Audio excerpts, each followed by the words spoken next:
नमस्कार दोस्तों, जैसा कि हमने पहले भाग और दूसरे भाग में देखा कि कर्ण को बहुत बार अपमानित होना पड़ा। जब कर्ण द्रोणाचार्य के पास शिक्षा लेने गए थे तो द्रोणाचार्य ने उनको शिक्षा देने से मना कर दिया।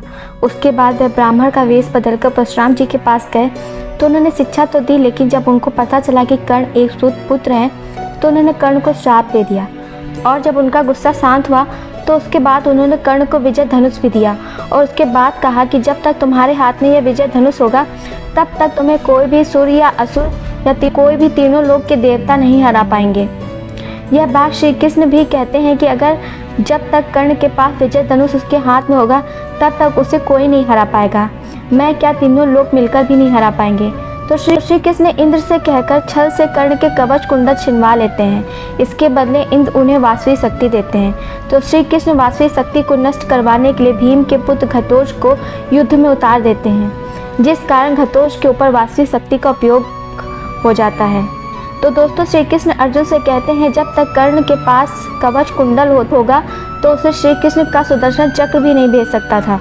तो दोस्तों, सबके मन में सवाल आता होगा कि श्री कृष्ण तो परमात्मा थे, उनका सुदर्शन चक्र कर्ण के कवच को क्यों नहीं भेज सकता था। तो इसके लिए मैं आपको एक कहानी सुनाती हूँ। चलो अब भाग 3 शुरू करते हैं। पौराणिक काल में देवता और असुर एक साथ मिलकर समुद्र मंथन किया था। तब समुद्र से अमृत निकला था। असुर भी इस अमृत को पीकर अमर होना चाहते थे। तब भगवान विष्णु ने एक लीला रची। उन्होंने मोहिनी रूप धारण किया और उन्होंने अपने इस रूप से असुरों को मोहित करके उनसे अमृत ले लिया। फिर जब देवता इस अमृत को पी रहे थे तब तक एक असुर इसे पीने के लिए देवताओं के बीच छुप गया। जब वह असुर अमृत पी रहा था तब भगवान विष्णु ने अपना सुदर्शन चक्र से उसके सर और धड़ को अलग कर दिया था, लेकिन अमृत पीने के कारण उस असुर की मृत्यु नहीं हुई। उसका सर और धड़ आज भी जीवित है।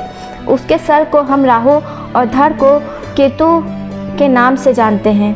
इस पौराणिक कथा से यह भी साबित होता है कि जो अमृत पी लेते हैं, जो चीज़ अमृत से बनी होती है, सुदर्शन चक्र भी उसे नष्ट नहीं कर सकता है। यानी कर्ण के कवच को सुदर्शन चक्र भी नहीं बेच सकता था। इसके अलावा दोस्तों, जब महारथी कर्ण को महाभारत के युद्ध से पहले पता चलता है कि कुंती उनकी माता है और पांडव उनके भाई हैं, तो कर्ण पूरी तरह टूट जाते हैं और साथ ही माता कुंती को यह वचन देते हैं कि वे अर्जुन को छोड़कर किसी भी पांडव का वध नहीं करेंगे। दोस्तों, अगर महारथी कर्ण जीतने के मकसद से युद्ध करते तो यह वचन माता कुंती को कभी नहीं देते और इसका परिणाम यह होता है कि अर्जुन को छोड़कर चारों पांडवों की मृत्यु कर्ण के हाथों हो जाती और युधिष्ठिर की मृत्यु हो जाने से पांडवों की पराजय हो जाती। जब उन्होंने युद्ध में अपना भयंकर भार्गव अस्त्र चलाया था तब पांडवों की सेना में त्राही त्राही मच गई थी। यहाँ तक कि अर्जुन भी रणभूमि छोड़कर भागने पर मजबूर हो गए थे। लेकिन दोस्तों, क्या अर्जुन के पास भार्गव अस्त्र का कोई उत्तर था? दोस्तों, पुराणों के अनुसार आपको बताते कि अर्जुन को भगवान शिव जी ने अपना पशुपात्र दिया था।